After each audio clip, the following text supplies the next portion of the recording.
እንኳን በሰላም ወደዚህ ቻናል መጣችሁ።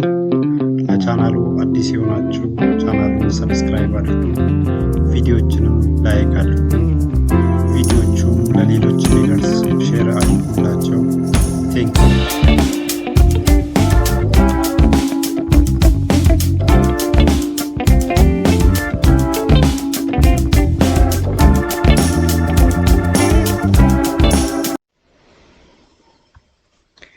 ሌላው የቁርአን ችግር ከእውነታ ጋር መጋጨቱ ነው። ፈጣሪ ሁሉን አዋቂና ቅዱስ በመሆኑ ምክንያት አይዋሽም። ነገር ግን ከዚህ በተቃራኒ የፈጣሪ ቃል ነው በተባለው ቁርአን ውስጥ ብዙ ውሸቶችን እንመለከታለን። ቀጥሎ ቀርቧል። ፀሐይ ስለምትገባበት ጉድጓድ። ፀሐይ ጠዋት ላይ ከመሬት ውስጥ የምትወጣና ማታ ደግሞ መሬት ውስጥ የምትገባ ስለምትመስል ቁርአኑ በዚህ ምልከታ ፀሐይ ስለምትገባበት ጉድጓድ ያስተምረናል። ቁርአን 18 ከ85 እስከ 93 መንገድን ወደ ምዕራብ ተከተለ፣ ወደ ፀሐይ መግቢያም በደረሰ ጊዜ ጥቁር ጭቃ ባላት ምንጭ ውስጥ ስትጠልቅ አገኛት። ሁለተኛ ፀሐይ ገብታ ትተኛለች፣ እንድትበራ የምትነሳው ተቀስቅሳ ነው። እዚህ ጋር ደግሞ ፀሐይ ጉድጓዳ ውስጥ እንደምትገባ ብቻ ሳይሆን ገብታም እንደምትተኛና ተቀስቅሳ እንደምትነሳ ከቁርአን እንማራለን። ቁርአን 36:38 ፀሐይም ለእርሷ ወደ ሆነው መርጊያ ትሮጣለች። ይህ የአሸናፊ የአዋቂው አምላክ ውሳኔ ነው። ሳይ ቡኻሪ 454 421 አቡዳር እንደተረከው ነቢዩ በፀሐይ መጥለቂያ ጊዜ ፀሐይ የት እንደምትጠልቅ ታውቃለህ አለኝ። እኔም ይህን በደንብ የሚያውቁት አላህና ነቢዩ ናቸው አልኩት። እሱም የአላህ ዙፋን ስር ገብታ እስክትተኛ ትሄዳለች። ከዚያም እንደገና እንድትወጣ ትዕዛዝ ይሰጣታል። ነገር ግን ተመልሳ መተኛት ትፈልጋለች፣ ግን ትከለከላለች። በመጣችበት መንገድ መመለስም ትፈልጋለች፣ ነገር ግን ትከለከላለች። በዚህም በተወሰነላት መንገድ ብቻ እንድትሄድ የአላህ ትዕዛዝ ነው አለኝ። ሳሂህ ሙስሊም 1297 አቡዳር እንደተረከው የአላህ ዙፋን ስር ገብታ እስክትተኛ ትሄዳለች። ከዚያ ተነሽና ወደ መጣስበት ስፍራ ተመለሽና ውጪ ትባላለች። ዛሬ በሳይንስ እውቀቱ ከነቢዩ መሐመድ ለሚበልጠው የሙስሊም ማህበረሰብ ይህ የቁርአን ቃል ማፈሪያ ቃል ነው። ሶስተኛ ምድር ሉል ወይንም ስፊር ሳትሆን ጠፍጣፋ መሆኗ፣ ይህም ምድር የተዘረጋች መሆኗ። ቁርአን 13:3 እርሱ ያ ምድርን የዘረጋ ይላል። ቁርአን 15:19 ምድርንም ዘረጋናት ይላል። ቁርአን 51:48 ምድርን ዘረጋናት ይላል። ቁርአን 57 ምድርንም ዘረጋናት ይላል። ቁርአን 79:30 ምድርንም ከዚህ በኋላ ዘረጋት ይላል።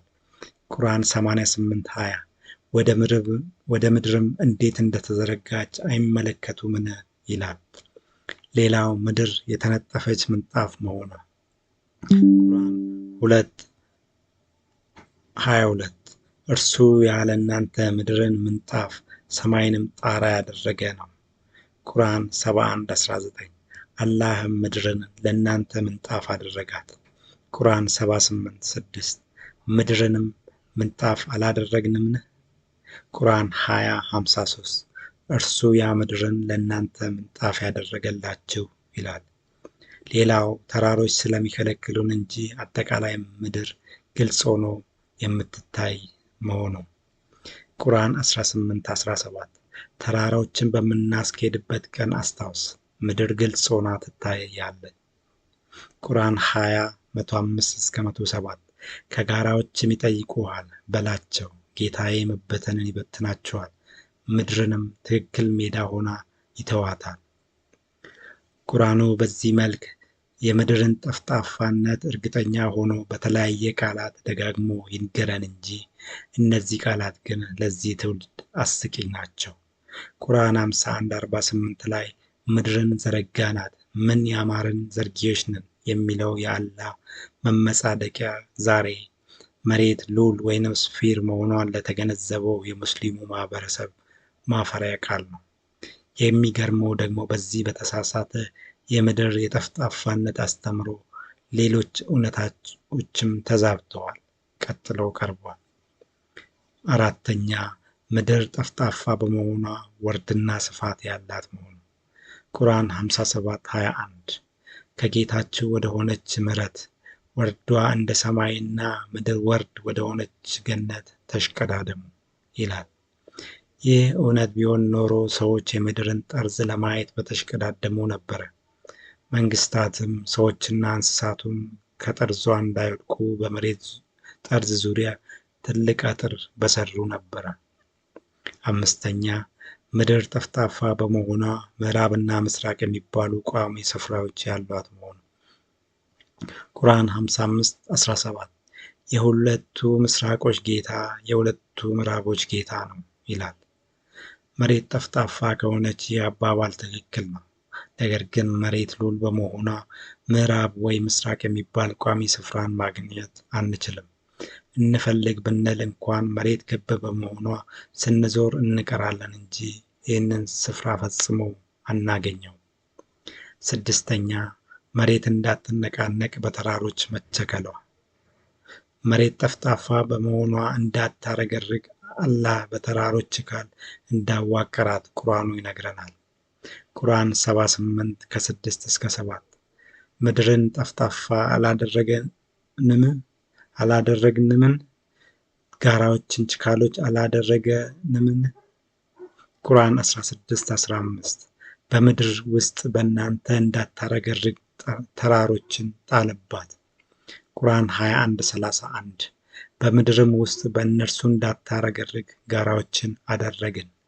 ቁርአን 31:10 በምድር ውስጥ በእናንተ እንዳታረገርግ ተራራዎችን ጣለ። ጃሚ አትርሚዲ 641-3369 አላህ መሬትን ሲፈጥር ምድር መንቀጥቀጥ ጀመረች። ስለዚህ ተራሮችን ፈጠረና በላዩ ላይ ሁኑ አላቸው። ከዚያም መሬት ከመናወጥ ተረጋጋች። እዚህ ጋር መሬት ከመናወጥ ተረጋጋች ከተባለ ታዲያ አሁን መሬት ለምን ትንቀጠቀጣለች? ወይስ አላህ ችካሉን በደንብ አልቸከለም? የችካሉ ነገር እውነት ሊሆን የሚችለው መሬት የተዘረጋች ጠፍጣፋ ሙሉ በሙሉ ጠጣር አካል ብትሆን ነበረ። መሬት ግን ሉል ሆና በራሷ ዛቢያ ላይና በመሬት ዙሪያ የምትሽከረከር እንደዚህ ውስጧ በቀለጠ አለት የተሞላች አካል በመሆኗ የችካሉ ነገር የጋሪዎች ሰዎች እይታ ብቻ ነው። ተራራም የመሬት ችካል ሳይሆን እንደ የትኛውም ደረቁ የመሬት ገጽ በቀለጠው የመሬት አካል ላይ የተንሳፈፈ ነው። የትኛውም ተራራ ማንትል የተባለውን የመሬት የቀለጠ ክፍል አልፎ አይሄድም። ሰባተኛ ሰማይ በጠንካራ ግንባታ የተሰራ መሆኑና ሽንቁር የሌለበት መሆኑ። ነቢዩ የቀደመው የጋሪዎች ትውልድ ሰማይን በሚመለከትበት እይታ በመመልከት ሰማይ በጠንካራ ግንባታ የተሰራና ሽንቁር የሌለበት አድርጎ ሲያስተምር ነበረ። ይህም ሰማይ ሊታለፍ በማይችል ግንባታ የተሰራ መሆኑ።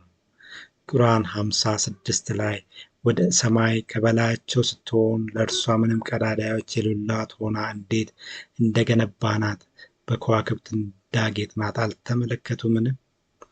ቁርአን 51:47 ሰማይንም በኃይል ገነባናት። ቁርአን 67:3-5 ያ 7 ሰማያትን የተነባበሩ ሆኖ የፈጠረ ነው። ከስንጥቆቹ አንዳች ታያለህን? ከዚያም ብዙ ጊዜ ዓይንህን መላልስ። ዓይንህ ተዋርዶ እሱም የደከመ ሆኖ ወደ አንተ ይመለሳል። ሌላው ሰማይ እንደ ጣራ የተዘረጋው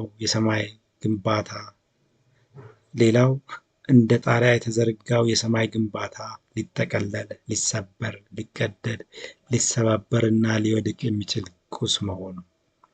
ቁርአን 40:64 አላህ ሰማይን ጣራ ያደረገላችሁ ነው። ቁርአን 21:32 ሰማይንም ከመውደቅ የተጠበቀ ጣራ አደረግን። ቁርአን 2:104 ለመጽሐፍት የሆኑ ገጾች እንደሚጠቀለሉ ሰማይን የምንጠቀልልበትን ቀን አስታውስ። የመጀመሪያ ፍጥረት እንደጀመርን እንመልሰዋለን። ቁርአን 34:9 በእነርሱ ላይ ከሰማይ ቁራጭን እንጥልባቸዋለን። ቁርአን 81:11 ሰማይም በተገሸለጠ ጊዜ ይላል። ቁርአን 84:1 ሰማይ በተቀደደች ጊዜ ይላል። ቁርአን 42:5 ከአላህ ፍራቻ ሰማያት ከበላያቸው ሊቀደዱ ይቀርባሉ ይላል። ቁርአን 25:25 ሰማይም በደመና የምትቀደድበትን ቀን አስታውስ። ቁርአን 82:1 ሰማይ በተሰነጠቀች ጊዜ ይላል። ቁርአን 73:18 ሰማዩ በእርሱ በዚያ ቀን ተሰንጣቂ ነው ይላል።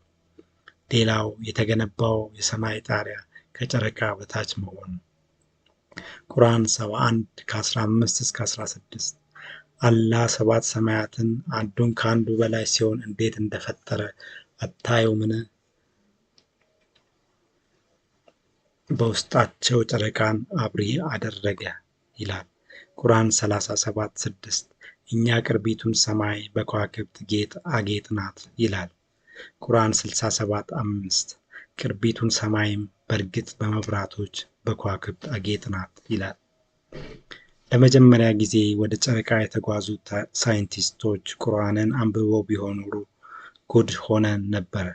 ዛሬ ሳይንቲስቶች በቴሌስኮፓቸው እና በመንኮራኩራቸው ከጨረቃ አልፈው ሌሎች ፕላኔቶች ጋር መድረሳቸውን ስንመለከት የቁርአኑ የሰማይ ግንባታ ታሪክ ውሸት ሆኖ እናገኘዋለን።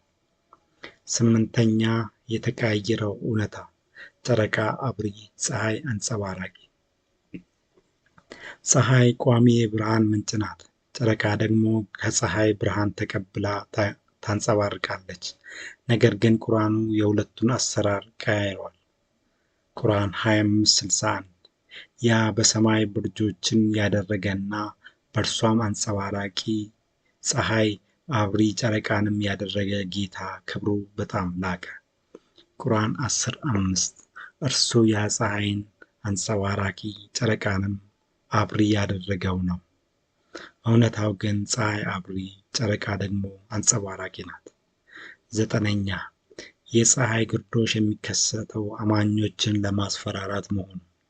ፀሐይ በዋሪ 2:18-158 ፀሐይና ጨረቃ ግርዶሽ የሚፈጥሩት አላህ አማኞችን ሊያስፈራራበት ነው። የፀሐይ ግርዶሽ የተፈጥሮ ሂደት በመሆኑ እንዴትና መች እንደሚከሰት ይታወቃል። በዚህም ለዚህ ትውልድ ይህንን ክስተት የአላህ ማስፈራሪያ ነው ማለት አስቂኝ ነው። 10ኛ የፀሐይና ጨረቃ የማይዛነፍ ተራ። ቁርአን ፀሐይና ጨረቃ ተራ እንዳላቸው ይነግረናል። ቁርአን 36:40 ፀሐይ ጨረቃን ልትደርስባት አይገባትም፣ ሌሊትም ቀንን ያለ ጊዜው ቀዳሚ አይሆንም፣ ሁሉም በመዞሪያቸው ውስጥ ይዋኛሉ።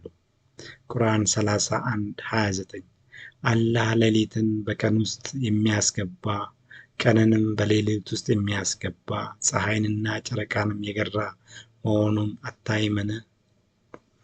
ጨረቃ መሬትን ስትዞር መሬት ደግሞ ፀሐይን ትዞራለች። በዚህም ፀሐይና ጨረቃ የእርስ በርስ አንጻራዊ እንቅስቃሴ የላቸውም። ሁለቱም በአንዴ የሚወጡበትና በአንዴ የሚጠፉበት፣ አንዳንዴም ትይዩ ሆኖ ለመሬት ግርዶሽ የሚፈጥሩበት አጋጣሚዎች አሉ።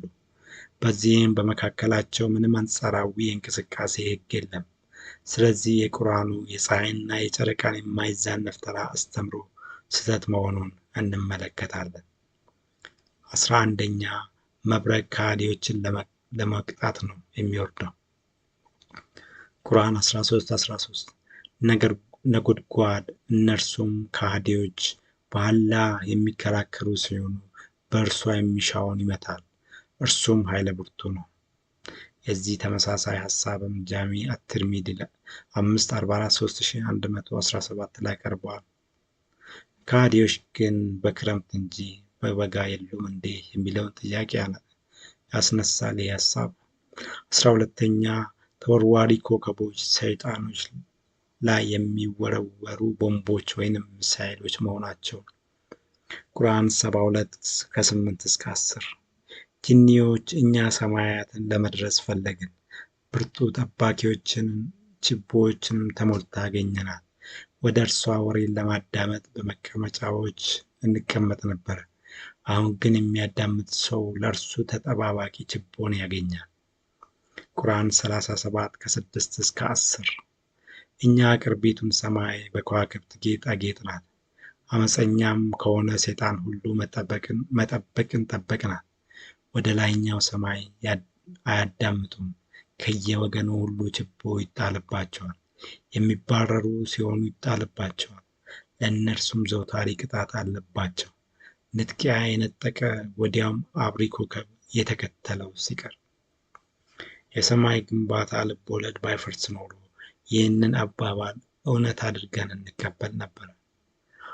13ኛ ደመና የሚነዳበት እሳት ጃሚ አትርሚዲ 3117 ላይ ከመላእክት መካከል ለደመናት ተጠያቂ የሆነው መልአክ ደመናትን የሚነዳበት ትንሽ እሳት አለው።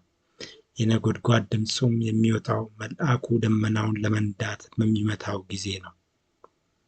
የበጋው ደመና የሚነዳ መልአክ የእሳት መግረፊያ ስለሌለው ይሆን እንዴ ደመናውን ሲነዳ ድምፅ የማይሰማው ያስብላል። 14ኛ ከዋክብት ሰማይ ውስጥ የሚጠልቁ መሆኑ ቁርአን 56 ከ75 እስከ 76 በከዋክብትም መጥለቂያዎች እምላለሁ፣ እርሱም ብታውቁ ታላቅ መሐላ ነው። ከዋክብት ግን መጥለቂያ የላቸውም። የቅርቢቷ ኮከብ ይህም የፀሐይ ብርሃን ሲደምቅ የኮከቦቹ ድምቀት ስለሚጠፋ የጠለቁ ይመስለናል። 15ኛ ከዋክብት ሰማይ ላይ የሚሄዱበት መንገድ ቁርአን ሰማይ ጠጣር ግንባታ አድርጎ በመነሳቱ ከዋክብት ሰማይ ላይ የሚንቀሳቀሱበት የራሳቸው መንገድ እንዳላቸው ይናገራል። ቁርአን 51:7 የከዋክብት መንገዶች ባለቤት በሆነችው ሰማይ እምላለሁ ይላል። ይህ እውነት የሚሆነው የሰማይ ግንባታ አስተምሮ ባይፈርስብን ነበረ። ነገር ግን እሱ በመፍረሱ ምክንያት የከዋክብት መንገድ የተባለው አስተምሮ አብሮ ይፈርሳል። 16ኛ ዝናብና በረዶ የሚመጣ ከሰማይ ውስጥ መሆኑ ቁርአን ሰማይ ማለት በከዋክብት የተጌጠ ጠጣርና ሽንቁር የሌለበት አካል መሆኑን ነግሮን የነበረ ቢሆንም ተመልሶ ደግሞ ቁርአን 24:43 ላይ ከሰማይም በውስጧ ካሉት ጋራዎች በረዶን ያወርዳል። ቁርአን 16:65 አላህም ከሰማይ ውሃን አወረደ። ቁርአን 43:11 ያም ከሰማይ ውሃን በልክ ያወረደላችሁ ነው ይለናል። ነገር ግን ይህ ከሰማይ ውስጥ የሚፈስ ውሃ አስተምሮ የውሃ ዑደትን የማያውቁ የጋሪዎች ሰዎች አስተሳሰብ እንጂ እውነታ አይደለም። 17ኛ ፀሐይ ድቡልቡል ወይንም ስፊር ሳትሆን ሰማዩ ላይ የተለጠፈች ክብ ነገር መሆኗ ይህንን ሐሳብ ቁርአኑ ሲያስረዳ ቁርአን 81 ላይ ፀሐይ በተጠቀለለች ጊዜ ይላል። ሳሂህ ቡኻሪ 454 422 ላይ በትንሣኤ ቀን ፀሐይና ጨረቃ ጥፍጥፍ ወይንም ፎልድ ይደረጋሉ። ይህ ጋሪዎሹ ማህበረሰብ ሰማዩ ላይ የተለጠፈች ፀሐይ ምስል እንጂ እውነታ አይደለም። ሳይንሱ ጠጣር ልጥፍ ነገር ሳትሆን በሃይድሮጅን እና ሂሊየም ጋዞች የተሰራች እንደ መሬት ሉል ወይንም ስፊር የሆነች ኮከብ መሆኗን ነው የሚነግረን። 18ኛ ከዋክብትን እንደተለጠፈ ጌጥ አሳንሶ መመልከት ቁርአን 15:16 ሰማይን ለተመልካቾችም በከዋክብት አጊጠናታል። ቁርአን 41:12 ቅርቢቱንም ሰማይ በመብራቶች አጌጠ። ከዋክብቱ ሰማይ ላይ የተቀመጡ ጌጦች ሳይሆኑ አንዳንዶቹ ከዋክብት መሬትንና ፀሐይን፣ ጨረቃን እንኳን የሚበልጡ ናቸው። አንዳንዶቹ መካከል ያለው ርቀትም መሬትና ጨረቃ መካከል ካለው ርቀት እጅጉን ይበልጣል። በዚህም የቁርአን ቃል ከእውነታ ምን ያህል እንደራቀ እንመለከታለን። ቁርአን 19ኛ ዩኒቨርስ የተደራረበ 14 አምባሻ የምትመስል መሆኑ ቁርአን መሬትን ጨምሮ የአጠቃላይ ዩኒቨርስን ምስል ይነግረናል። ቁርአን 65:12 አላህ ያ 7 ሰማያትን የፈጠረ ከምድር መሰላቸውን ፈጥሯል። ተመሳሳይ ሐሳብ ሳሂህ ቡኻሪ 3:43 6:34 4:54 4:18 ላይም ቀርቧል። ቁርአን 71 ከ15 እስከ 16 አላህ ሰባት ሰማያትን አንዱን ከአንዱ በላይ ሲሆን እንዴት እንደፈጠረ አታዩምን? በውስጣቸው ጨረቃን አብሪ አደረገ። ሳሂህ ቡኻሪ 4:54 4:18 ቁራጭ መሬት ያለ አግባብ የሚወስድ ሰው በትንሣኤ ቀን 7 መሬቶች ድረስ ይሰምጣል። ቁርአን 21:30 እነዚያ የካዱት ሰማያትና ምድር የተጣበቁ የነበሩና የለያየናቸው መሆናቸውን አያውቁምን? ይላል። በዚህ የቁርአን ቴሌስኮፕ ዩኒቨርሳችንን ስንመለከት ዩኒቨርሱ ልክ በመካከላቸው ክፍተት ኖሯቸው የተደረደሩ 14 አምባሻዎችን ይመስላል። አንዳንድ ሙስሊሞች ይህንን 7 ሰማያት የሚለውን ስለ ፕላኔቶች ነው የተጻፈው በማለት የቁርአኑን አገላለጽ እውነት ለማስመሰል ሲጥሩ ይታያል። ነገር ግን 7 መሬት ድረስ ይሰምጣል ማለት አንዱ በአንዱ ላይ ማለት እንጂ እንደ ፕላኔቶች አጠገብ ለአጠገብ ያለ ሁኔታን አያሳይም። ፕላኔቶችም 7 ሳይሆኑ በዚህ ሶላር ሲስተማችን ውስጥ ብቻ 8 መደበኛ ፕላኔቶችና 4 ድንቅ ፕላኔቶች ናቸው ያሉት። በሌሎች ሶላር ሲስተሞች ያሉት ደግሞ በሺዎች የሚቆጠሩ ፕላኔቶች ናቸው። ውሸትን ውሸት ማለት ሲገባቸው ወደ እውነት በማጠጋጋት እውነት ለማስመሰል መልፋታቸው ተጨማሪ ስህተት ነው። ሀያኛ ሰው የሚኖረው ዳስ በሚመስል ዓለም ውስጥ መሆኑ።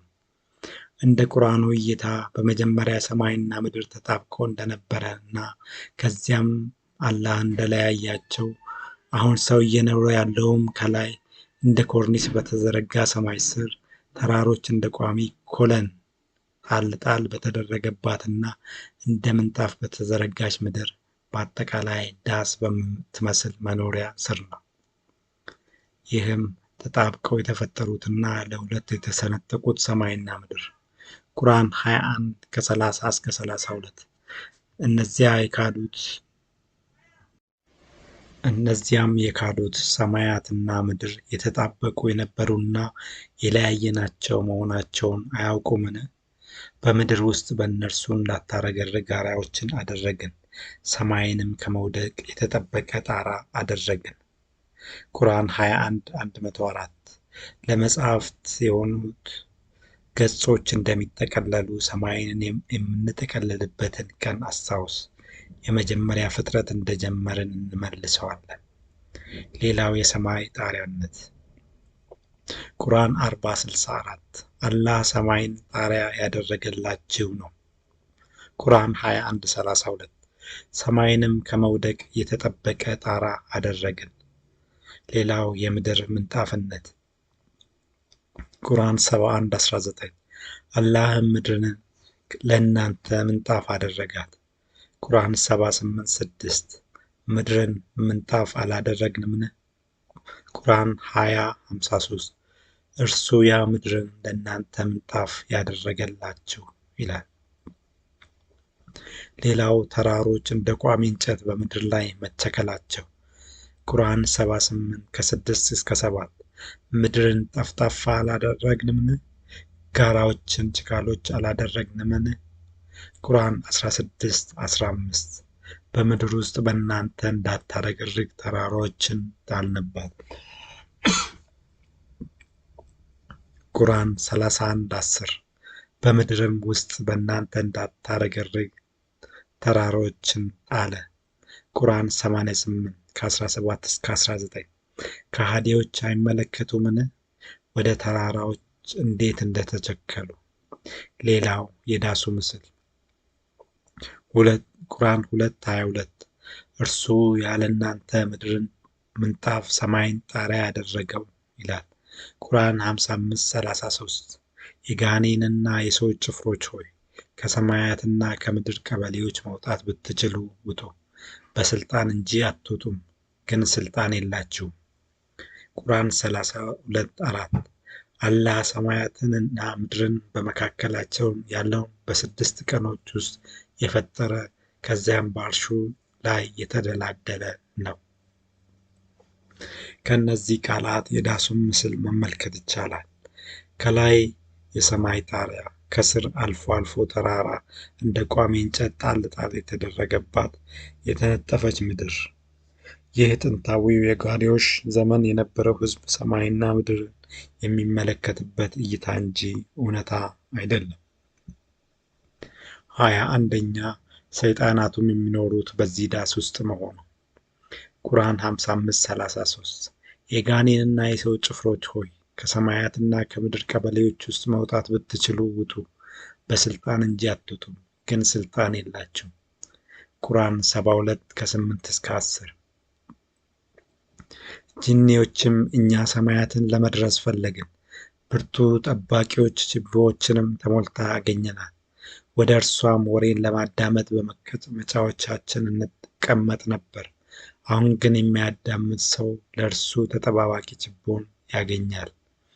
ቁርአን 37:6-10 እኛ ቅርቢቱን ሰማይ በከዋክብት ጌጣጌጥ ናት። አመፀኛም ከሆነ ሰይጣን ሁሉ መጠበቅን ጠበቅናት። ወደ ላይኛው ሰማይ አያዳምጡም። ከወገኑም ሁሉ ችቦ ይጣልባቸዋል። የሚባረሩ ሲሆኑ ይጣልባቸዋል። ለእነርሱም ዘውታሪ ቅጣት አለባቸው። ንጥቂያን የነጠቀ ወዲያው አብሪ ኮከብ የተከተለው ሲቀር። ተመሳሳይ ሐሳብም ሐዲስ ሳሒህ ሙስሊም 26:5538 ላይ ቀርቧል። ይህ ከላይ የተመለከትነው የሰማይ ግንባታ ትርክት ስለፈረሰ ሰይጣናቱ ተጠግተው የሚያዳምጡት የሰማይ ጣሪያም የለም። ሰውም ከዚህ ዳስ ውስጥ መውጣት የማይችል መሆኑ። ቁርአን 55:33 የጋኔንና የሰው ጭፍሮች ሆይ ከሰማያትና ከምድር ቀበሌዎች መውጣት ብትችሉ ውጡ፣ በስልጣን እንጂ አትወጡም፣ ግን ስልጣን የላችሁም ይላል። ሳይንቲስቶች ካፊሮች ሆነው ከምድር ውጭ እየወጡ አስቸግሩን እንጂ ለሰው ልጅ ይህ ስልጣን አልተሰጠውም ነበረ። ቁርአን 23 መንገዶች የተሰሩት በአላህ መሆኑ። ቁርአን ቁጥር 23 መንገዶች የተሰሩት በአላህ መሆኑ። ቁርአን 43:10 እርሱ ምድርን ለእናንተ ምንጣፍ ያደረገላችሁ በእርሷ ውስጥ ትመሩ ዘንድ ለእናንተ መንገዶችን ያደረገላችሁ ነው። ፈጣሪ ሁሉን ነገር መስራት የሚችል ቢሆንም ሰዎች እንዲሰሩት የሰጣቸው ስራዎች ግን አሉ። ከነዚህ ውስጥ አንዱ የመንገድ ስራ ነው። በዚህም መንገድ ሲሰራ የምናየው በሰው ልጅ እንጂ በአላህ አይደለም። ፈጣሪ ቀድሞውኑ መንገዶች የሚሰራ ቢሆን ኖሮ ሰው የሌለበት ጫካዎችና በረሃዎች መንገድ በኖራቸውና የመንገዶች ባለስልጣን መስሪያ ቤት ባላስፈለገ ነበር። 24ኛ በጽንስ ውስጥ ያለውን ማንም አያውቅም። ሳሒህ ቡኻሪ 2:17-149 በጽንስ ውስጥ ያለውን ማንም ሊያውቅ አይችልም። ይህ ቃል የትክክለኛ ፈጣሪ ቃል በመሆኑ ዛሬ በአልትራሳውንድ እና በመሳሰሉት ቴክኖሎጂዎች በጽንስ ውስጥ ያለውን ነገር ማወቅ ይቻላል። 25ኛ ማህፀን ውስጥ 3 ጨለማ ቦታዎች አሉ። ቁርአን 39:6 በእናቶቻችሁ ሆዶች ውስጥ በ3 ጨለማዎች ውስጥ ከመፍጠር በኋላ ሙሉ መፍጠርን ይፈጥራችኋል ይላል። እነዚህ 3 ጨለማዎች ምን እንደሆኑ ሙስሊም ዶክተሮች ቢነግሩ መልካም ነበር። 26ኛ በልጅ ውስጥ የእናት ዘር ተዋጽኦ የለም። ቁርአን የሰው ልጅ የሚፈጠረው ከወንድ ዘር ብቻ እንደሆነና ሴትም ልክ እንደ መሬት ከወንድ የወጣውን ዘር ማብቀያ ቦታ ብቻ እንደሆነች ይነግረናል። ይህም ዘር ከወንድ ብቻ መሆኑ። ቁርአን 53:46 ከፍትወት ጠብታ በማህፀን ውስጥ በምትፈስስ ጊዜ። ቁርአን 86:5-7 ሰውም ከምን እንደተፈጠረ ይመልከት። ከተስፈንጣሪ ውሃ ተፈጠረ፣ ከጀርባና ከርግብቶች መሃል የሚወጣ ውሃ። ቁርአን 80:17-19 ከፍትወት ጠብታ ፈጠረው፣ መጠነው። ቁርአን 30:54 አላህ ያ ከደካማ ፍትወት ጠብታ የፈጠራችሁ ነው። ከዚያ ደካማነት በኋላ ኃይልን አደረገ። ሌላው ዘር መሬት ውስጥ እንደሚዘራና እንደሚበቅለው የሰውም ዘር ከወንድ ወጥቶ በሴት ውስጥ የሚያድግ መሆኑ። ቁርአን 2:223 ሴቶቻችሁ ለእናንተ እርሻ ናቸው፣ እርሻችሁን በፈለጋችሁት ሁኔታ ድረሱ። ቁርአን 4:4 ሴቶችን መሪዎቻቸውን በደስታ ስጡ። ቁርአን 23:12-14 በእርግጥ ሰውን በተጠበቀ መርጊያ ውስጥ የፍትወት ጠብታ አደረግነው፣ ከዚያም ጠብታዋን በ40 ቀን የረጋ ደም አድርገን ፈጠርን፣ የረጋውን ደም ቁራጭ ሥጋ አድርገን ፈጠርን ይላል። ነገር ግን ሴቶች ዘር የሚበቅልበት የተጠበቀ መርጊያ ስፍራ ሳይሆኑ እነሱም በልጆቻቸው ውስጥ ከወንዱ እኩል የራሳቸው የዘር አስተዋጽኦ ያላቸው መሆኑን ነው ሳይንስ የሚነግረን።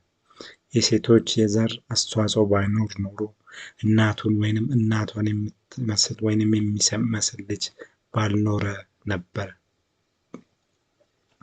27ኛ ዘር የሚፈሰው ከጀርባ እና ከርግብግቢቶች ይህም ሪብስ መካከል መሆኑ።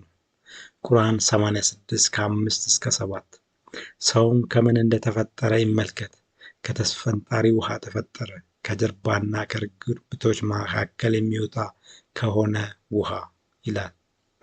እንደ ሳይንሱ የወንድ ዘር የሚወጣው ከጀርባና ከርግብግቢቶች ወይንም ሪብስ መካከል ሳይሆን ከዘር ፍሬ ከቴስቲክልስ ነው።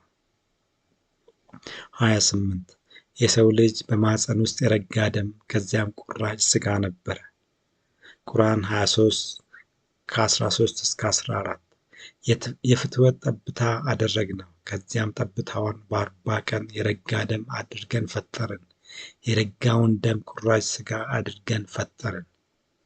ሳሂህ ቡኻሪ 4:55-549 ሁላችንም ስንፈጠር በእናታችን ሆድ ውስጥ ለመጀመሪያ 40 ቀናት እንሰበሰባለን። በቀጣይም 40 ቀናት ደግሞ የረጋ ደም እንሆናለን። ቀጥሎ ባሉት 40 ቀናት ደግሞ ቁራጭ ሥጋ ይላል። እንደዚህ አይነት የፅንስ የእድገት ደረጃ የለም። የሰው ልጅ ከተጸነሰበት ጊዜ አንስቶ ይብዛም ይነስም እንጂ አካል፣ ሕይወት፣ ቅርጽ ያለው እንጂ የረጋ ደም ከዚያም ቁራጭ ሥጋ የሚሆንበት የፅንስ እድገት ደረጃ የለም።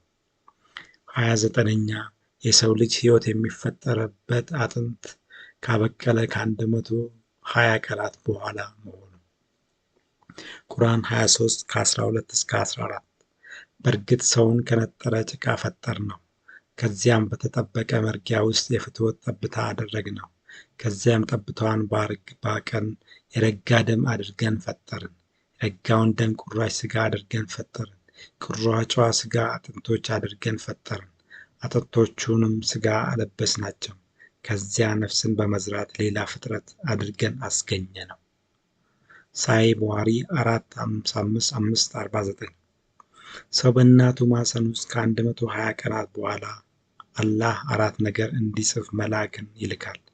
እነርሱም የሚሰራውን ስራዎቹን፣ የሚሞትበትን ቀን፣ የሚኖርበትን አኗኗርና በሃይማኖቱ የተባረከ ይሁን የተረገመ ይሁን ይጽፋል።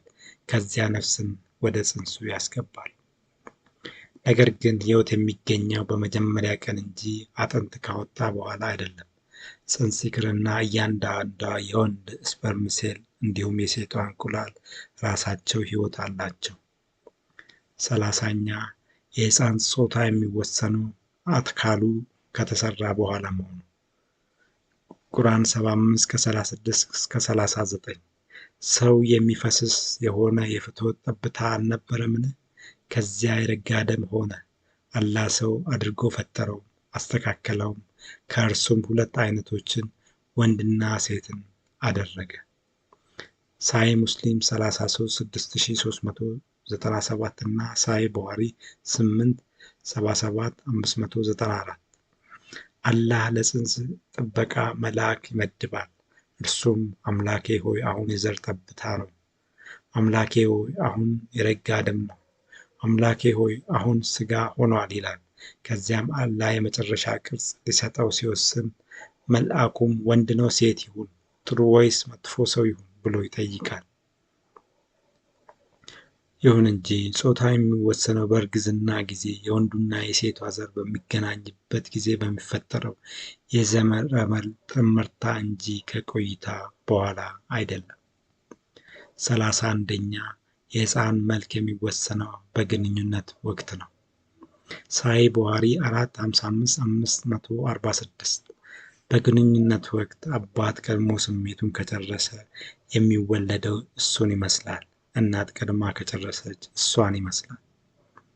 ይሁን እንጂ የልጅ መልክ የሚወሰነው በስሜት ሳይሆን የአባትና የእናት ዘረመሎች በሚጣመሩበት መንገድ ነው። 32ኛ የአራስ ወንድ ሽንት ውሃ እና ሸክላ ነው። የአራስ ሴት ሽንት ስጋና ደም ነው። ሱናን ኢብን ማጃህ 524 የአራስ ወንድ ሽንት ላይ ውሃ አርከፍክፍበት፣ የአራስ ሴት ሽንት ግን እጠቡ። የአራስ ወንድ ሽንት ውሃ እና ሸክላ ሲሆን የአራስ ሴት ሽንት ግን ስጋና ደም ነው። 33ኛ ሰው የሚያስበው በደረቱ ነው። ቁርአን 6:125 አላህም ሊመራው የሚሻውን ሰው ደረቱን ለኢስላም ይከፍታል፣ ሊያጠማው የሚሻውን ሰው ደረቱን ጠባብ ቸጋራ ወደ ሰማይ ለመውጣት እንደሚታገል ያደርገዋል።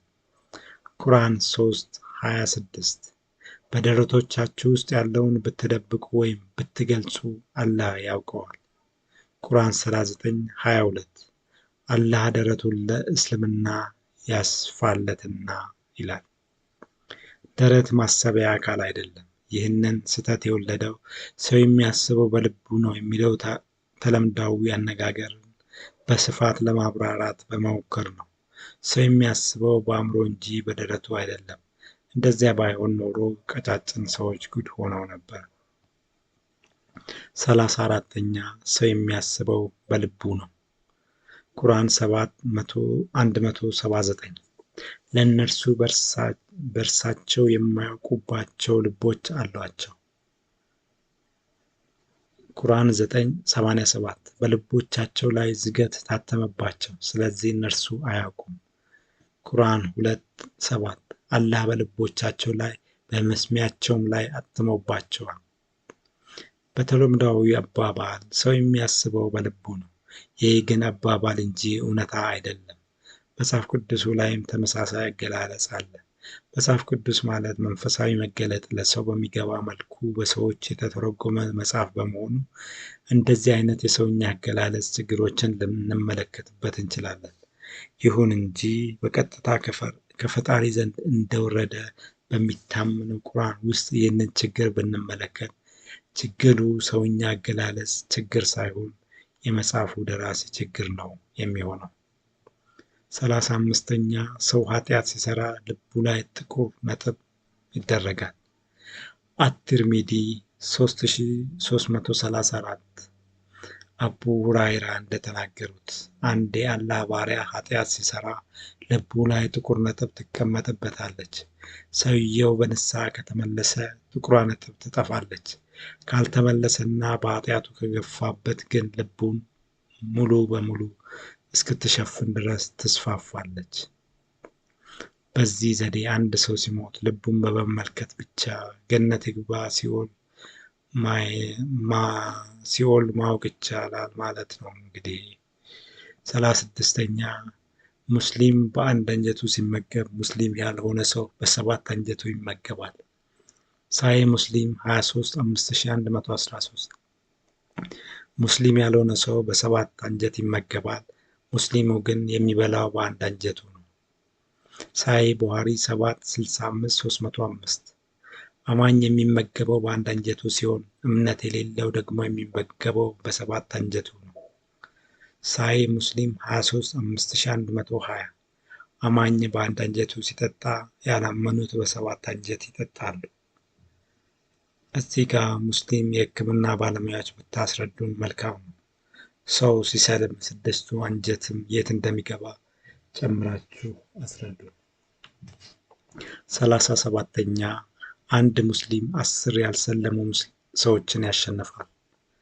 ቁርአን 8:65 አንተ ነቢዩ ሆይ ምዕመናንን በመዋጋት አደፋፍራቸው፣ ከእናንተ ውስጥ 20 ታጋሾች ቢኖሩ 200ን ያሸንፋሉ። ከእናንተ 100 ቢኖሩ ከነዚያ ከካዱት እነሱ የማያውቁ ሕዝቦች ስለሆኑ 1000ን ያሸንፋሉ ይላል።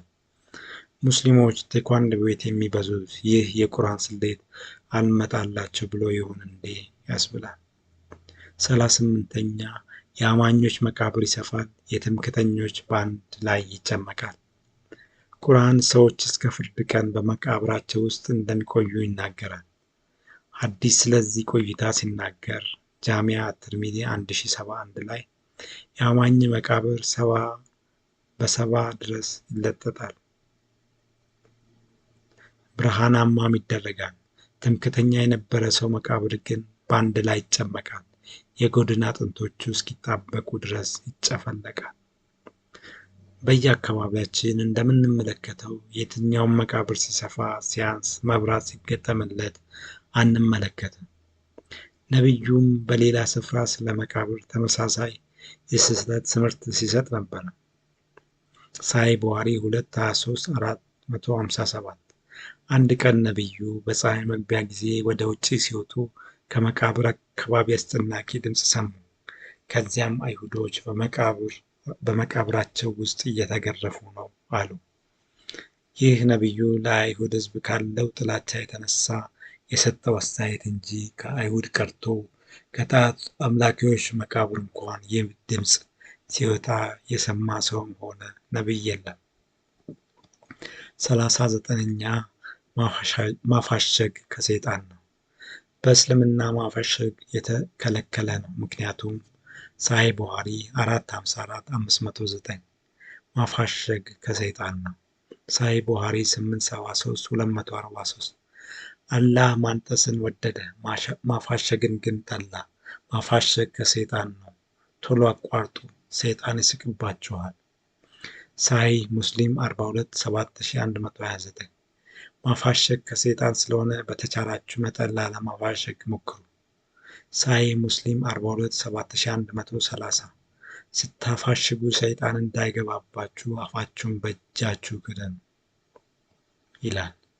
ሰው የሚያፋሽገው ሰውነቱ እረፍት፣ እንቅልፍ፣ የለመደው ማነቃቂያ ወዘተ በሚፈልግበት ጊዜ እንጂ በሰይጣን አይደለም። ሰውየው ሰውነቱ የፈለገውን ነገር ሲያገኝ ማፋሸጉን ያቆማል። 40ኛ አይን ሲከደን ፈስ የሚያመልጠው የቂጥ መቆጣጠሪያ ክር ያለው አይን ላይ በመሆኑ ምክንያት መሆኑ። አቡ ዳውድ 203 ነቢዩ እንደተናገሩት የቂጥ መቆጣጠሪያ ክር ያለው አይን ውስጥ ነው። ስለዚህ ማንም ከእንቅልፉ ሲነሳ ውዱ ያድርግ ወይንም ይታጠብ ይላል። ሰዎች ሲተኙ የማይፈሱ ሰዎች መቆጣጠሪያ የቱ ጋር ይሆን? እንግዲህ ይሄ አጠያያቂ ነገር ነው። 41ኛ የጎረመሰ ወንድ ልጅን ጡት ካጠቡት የወሲብ ፍላጎቱ ይጠፋል። ጎረምሳ ልጅ የወሲብ ስሜት እንዳያሳድርባት የምትፈልግ ሴት ይህንን ልጅ ጡት ካጠባችው ልጁ ለዚህች ሴት ያለው የወሲብ ፍላጎት እንደሚጠፋ መሐመድ አስተምሯል። ሳሂህ ሙስሊም 8:3424 እስከ 8:3428 ያለው ክፍልም ይህንኑ ነቢዩ መሐመድ የሰጡትን ትዕዛዝ በስፋት ይዘረዝራል። ዛሬ ላይ ሕጉ ከቁርአኑ ላይ ቢወገድም ቀድሞ ግን በቁርአኑ ላይ ተጽፎ ነበረ። ሳሂህ ሙስሊም 8:3421 ላይ አይሻ እንደተናገረችው ጎልማሶችን 10 ጊዜ ጡት ማጥባት ጋብቻን ያፈርሳል የሚል ሕግ ለአላህ መልእክተኛ ወርዶላቸው ነበረ። ሕጉም በቁርአን ውስጥ ነበረ። ከዚያም ሕጉ 5 ጊዜ በሚል ሌላ ሕግ ተሻረ። እስከ ነቢዩ ዕለተ ሞትም ድረስ ሕጉ በቁርአን ውስጥ ነበረ። 42ኛ የውሃ ብክለት የሚባል ነገር የለም። ሱናን አቡ ዳውድ 66 የሆነ ሰው መጥቶ የአላህ መልእክተኛን ቡዳሃ ከሚባለው እና የሞቱ ውሾች፣ የወር አበባ ጨርቆች እና ቆሻሻ ከሚጣልበት የውሃ ጉድጓድ ውሃ ቀድተን መታጠብ እንችላለን ብሎ ጠየቀ። የአላህ መልእክተኛም በእርግጥ ውሃ ንጹህ ነው፣ ምንም ነገር እሱን አያቆሽሽም አሉ። 43ኛ ተላላፊ በሽታ የሚባል ነገር የለም። ሳሂህ ሙስሊም 26:5508 ተላላፊ በሽታ የሚባል ነገር የለም። ጃሚዕ አት-ትርሚዚ 2143 አንድ ነገር ሌላውን አይበክልም፣ ይህም ተላላፊ በሽታ የለም። እንደዚያ ካልሆነ የመጀመሪያው ታማሚ በሽታውን ከየት አመጣው? አላህ ሁሉንም ነፍስ ፈጠረ፣ ሕይወቱን ጻፈ፣ የሚቀሰፍበትን ጊዜ ጻፈ። 44ኛ የሰውነት ማተኮስ ከሲኦል ሙቀት ነው። ሳሂህ ቡኻሪ 771-621 ትኩሳት ከሲኦል ሙቀት ስለሆነ ትኩሳቱን በውሃ አጥፉት ይላል። ትኩሳት ከሲኦል ሙቀት ከሆነ ለምን ታማሚውን ብቻ ከሌላው ሰው ለይቶ ያተኩሰዋል? ከሲኦል ትይዩ ስለተቀመጠ ይሆን? እንደዚያ ከሆነ ከውሃ ይልቅ የሚሻለው ስፍራውን መቀየር ነበር። 45ኛ የቀትር ወበቅ መነሻው ከሲኦል ሙቀት ነው። ሳሂህ ቡኻሪ 1-10-513 ዙሁር የምትሰግዱበት ወበቁ ቀዝቀዝ ሲል ነው። ዙሁር የምትሰግዱት ወበቁ ቀዝቀዝ ሲል ነው። ወበቁ የሚመጣው ከሲኦል እሳት ነው ይላል። ወበቅ የሚመጣው ከፀሐይ እንጂ ከሲኦል እሳት አይደለም። ታዲያ ፀሐይ ስትጠፋ ወበቁ ለምን ይጠፋል? 46ኛ የዝንብ ክንፍ መድኃኒት ይዟል። ሳሂህ ቡኻሪ 4-54-537 አንዳችሁ በምትጠጡት ውስጥ ዝንብ ቢገባባችሁ በመጠጡ ውስጥ ንከሩት። አንዱ ክንፉ በሽታ እንደያዘ ሌላኛው ክንፉ ደግሞ ለበሽታው መድኃኒት ይዟል ይላል። ይህ እውነት ቢሆን ኖሮ መድኃኒት የያዘው የዝንብ ክንፉ እየተፈጨ ታሽጎ በየፋርማሲ በተሸጠ ነበረ። 47ኛ ጥቁር አዝሙድ ሁሉንም በሽታ ይፈውሳል። ሳሂህ ቡኻሪ 7-71-592 ጥቁር አዝሙድ ከሞት በስተቀረ ሁሉንም በሽታ ይፈውሳል ይላል። እንግዲህ ከዚህ በኋላ ለሕክምና ወጪ አናወጣም እንዳትሉ። 48ኛ ቅማል ለማጥፋት የበግ ወይንም የላም መስዋዕት ማቅረብ ያስፈልጋል። ሳሂህ ቡኻሪ 5-59-503 ካብ ቢን ኡጅራ እንደተናገረው ለነቢዩ ለአል ሁዳቢያ ገንዘብ እየተሰበሰበ በነበረበት ወቅት ነቢዩ ወደ እኔ ሲመጡ በፊቴ ላይ ቅማል ይንጠባጠብ ነበረ። ነቢዩም ቅማል አስቸግሮሃል ብለው ጠየቁኝ። እኔም አዎን አልኳቸው። ነቢዩም ፀጉርህን ተላጭ፣ ከዚያም ለ3 ቀን ጾም አድርግ፣ ወይ 6 ድሃዎችን መግብ፣ ወይ የበግ መስዋዕት አቅርብ አሉኝ። አቡ ዳውድ 1859-1860 ናፊ እንደተናገረው ካብ ቢን ኡጅራ ከቅማል ብዛት የተነሳ እይታው እንኳን እስኪጎዳ ድረስ ራሱን ያመው ነበረ። ነቢዩም ሰውየው ከዚህ ችግር እንዲላቀቅ ላም መስዋዕት እንዲያደርግ አዘዙት። 49ኛ የግመል ሽንት ከበሽታ ይፈውሳል። ሳሂህ ቡኻሪ 8-82-796 ነቢዩም እንደነገሯቸው ሄደው የግመሎችን ወተትና ሽንት ለመድኃኒትነት ጠጡ። ከዚያም ጤናማና ወፍራም ሆኑ። ሐሳቡ ትክክል ቢሆን ኖሮ ዛሬ ግመል ሽንት እየታሸገ በተሸጠልን ነበረ። ነገር ግን አልሆነም። ሌላው ማህበረሰብ ይቅርና ሙስሊሙ ማህበረሰብ እንኳን ይህንን የነቢዩን ቃል አይሰማም። 50ኛ አፈርና ምራቅ ተደባልቆ የሚቀመመው መድኃኒት። ሳሂህ ቡኻሪ 771-641 አይሻ እንደተረከችው ነቢዩ በአላህ ስም የምድራችን አፈር እና የአንዳንዶቻችን ምራቅ በሽተኞቻችንን ሲፈውስ ነበረ አሉ። 51ኛ ማር ተቅማጥን ይፈውሳል። ሳሂህ ቡኻሪ 771-614 አንድ ሰውም ወደ ነቢዩ ቀርቦ ወንድሜ በተቅማጥ ምክንያት ለመንቀሳቀስ አቅም አጥቷል አለ። ነቢዩም ማር አጠጣው አሉ። ሰውየውም ተመልሶ ማር አጠጣሁት፣ ነገር ግን አባሰበት አለ። ነቢዩም አላህ ትክክለኛውን ተናግሯል፣ የወንድምህ ሆድ ውሸት ተናገረ አሉት። እነዚህ ከላይ ከተራ ቁጥር 24-51 የምንመለከታቸው የእስልምና የጤና አስተምሮች የተሳሳቱ ይባሱንም አደገኛ መሆናቸውን የተማሩት ሙስሊሞች ያውቁታል። ቦኮ ሐራምን ጨምሮ ብዙ አሸባሪ ቡድኖች ዘመናዊውን ሕክምና የሚቃወሙት ግን እስልምናዊ የሕክምና ትምህርት በቂ ነው በማለት ነው። 52ኛ ጦጣዎች ዝሙት የፈጸመን ጦጣ ይወግራሉ።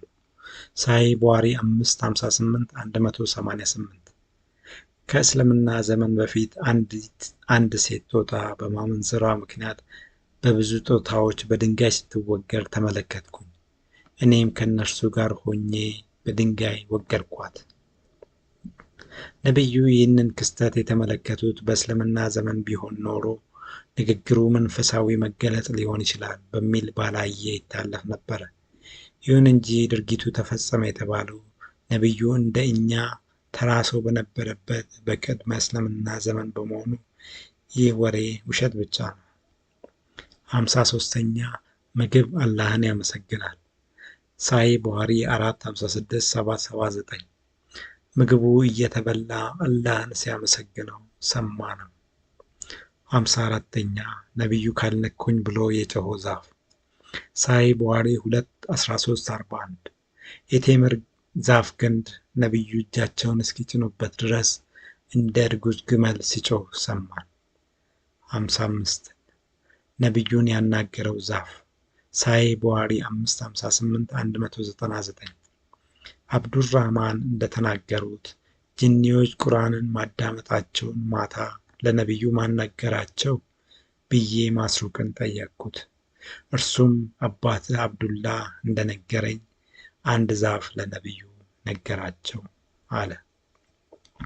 56ኛ አይሁድ ከጀርባዬ ተደብቋል ብሎ ምስጢር የሚናገር ድንጋይ።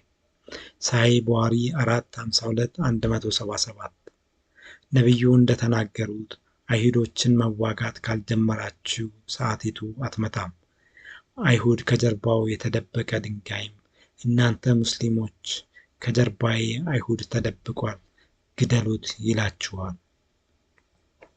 57ኛ የሙሴን ልብስ ይዞ የሮጠውና ሙሴ የደበደበው ድንጋይ።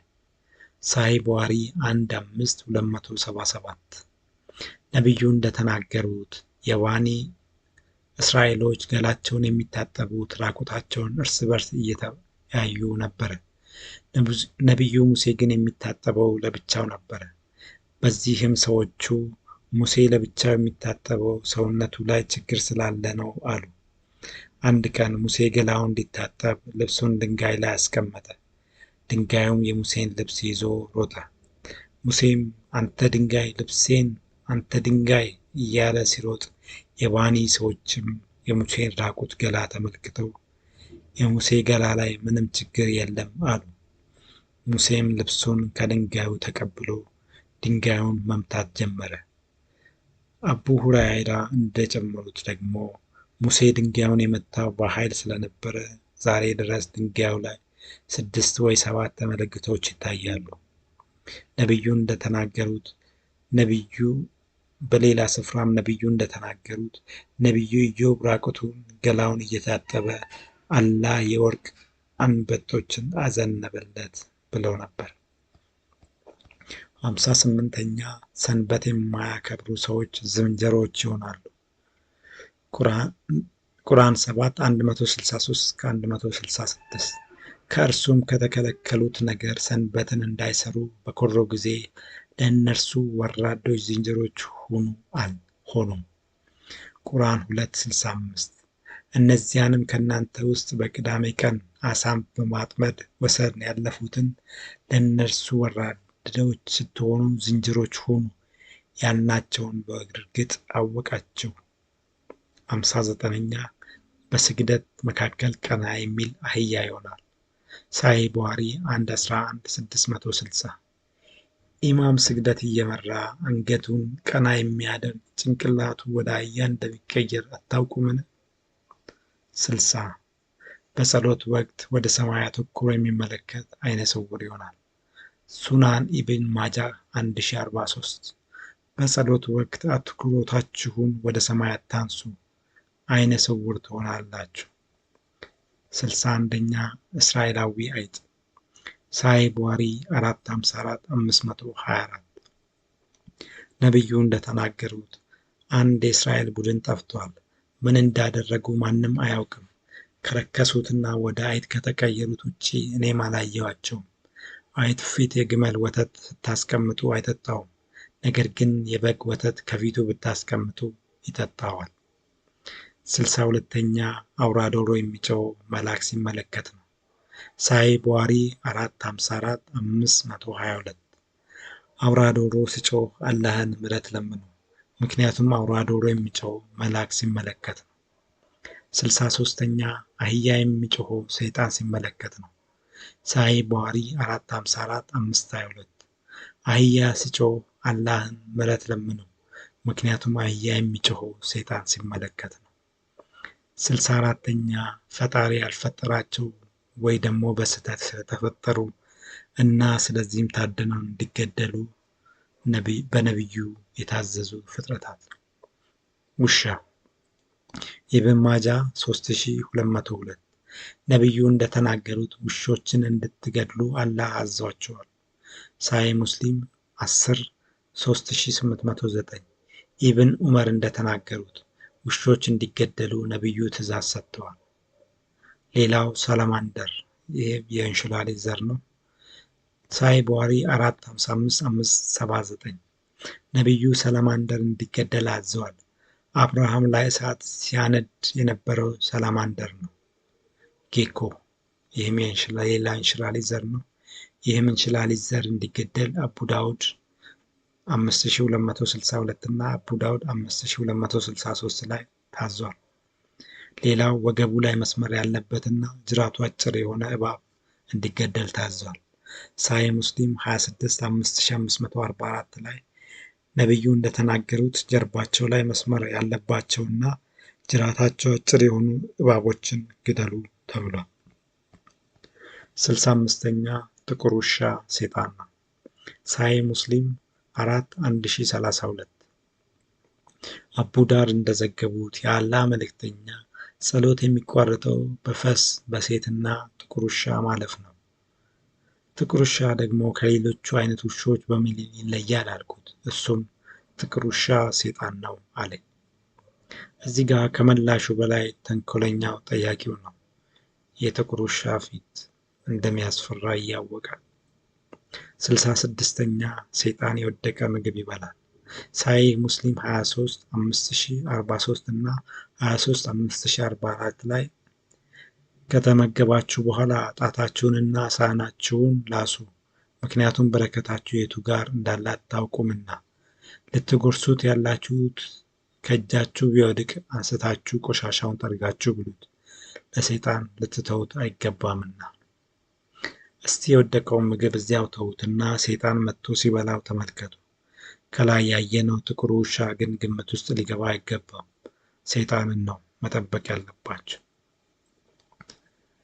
በአጠቃላይ ስንመለከት እነዚህ ከላይ የቀረቡት ማስረጃዎች በሙሉ የሚያሳዩት የእስልምና ቅዱሳን መጻሕፍት ምን ያህል ከእውነት ጋር ሲጋጩ እንደነበረና እየተጋጩ እንዳሉ ነው። በወቅቱ መሐመድ እነዚህን ትምህርቶች ሲያስተምር በአብዛኛው ሙስሊም ዘንድ የልዕለ ስብዕና እውቀት ተደርጎ ሲወሰድ የነበረ ቢሆንም ለዛሬ የተማረ ሙስሊም ግን ማፈሪያዎች ናቸው። በዚህም ቁርአን ለዚህ ትውልድ የማይመጥን በጋሪዎች ዘመን በሚኖር መሃይም የተደረሰ ተራ የልብ ወለድ መጽሐፍ ብቻ ሆኖ ነው የምንመለከተው። በወቅቱ ይህንን እውነታ ያስተዋሉ ጥቂቶች የመሐመድን ትምህርት በይፋ ውሸት ነው ሲሉ ነበረ። ቁርአን 25:4 ቁርአን መሐመድ የቀጠፈው ውሸት እንጂ ሌላ አይደለም። ቁርአን 34:43 ይህም ቁርአን የተቀጣጠፈ ውሸት ነው እንጂ ሌላ አይደለም። ቁርአን 38:7 ይህ ውሸት መፍጠር እንጂ ሌላ አይደለም ሲሉ ነበረ። እነዚህ ሰዎች በወቅቱ ቢወገዙም ዛሬ ላይ ትክክለኛ መሆናቸውን ነው የምንመለከተው። ዛሬ ላይ ኤቲስቶች ሃይማኖቶች የሰው ልጆች ፈጠራ ነው እንዲሉ እያደፋፈራቸው ያለውም እንደነዚህ አይነት ያሉ ቅጥፈቶች ናቸው። ፀሐይ መሬት ውስጥ ገብታ ነው የምትተኛው፣ መሬት ዝርግ ናት፣ ሰማይ ግንባታ ነው የሚል ቁርአንን ይህ ትውልድ በታምር ሊቀበለው አይችልም። ነቢዩ መሐመድ መጽሐፍ ቅዱስ ላይ እኔ እንደምመጣ ተተንብዮ ነበር ብለው ነበረ። እዚህ ጋር ያሉትን እውነታዎች ስንመለከት እውነትም መጽሐፍ ቅዱስ ላይ ስለ መሐመድ ተተንብዮ እንደነበረ እንረዳለን። ማቴዎስ 24:11 ብዙ ሐሰተኞች ነቢያትም ይነሳሉ፣ ብዙዎችንም ያስታሉ።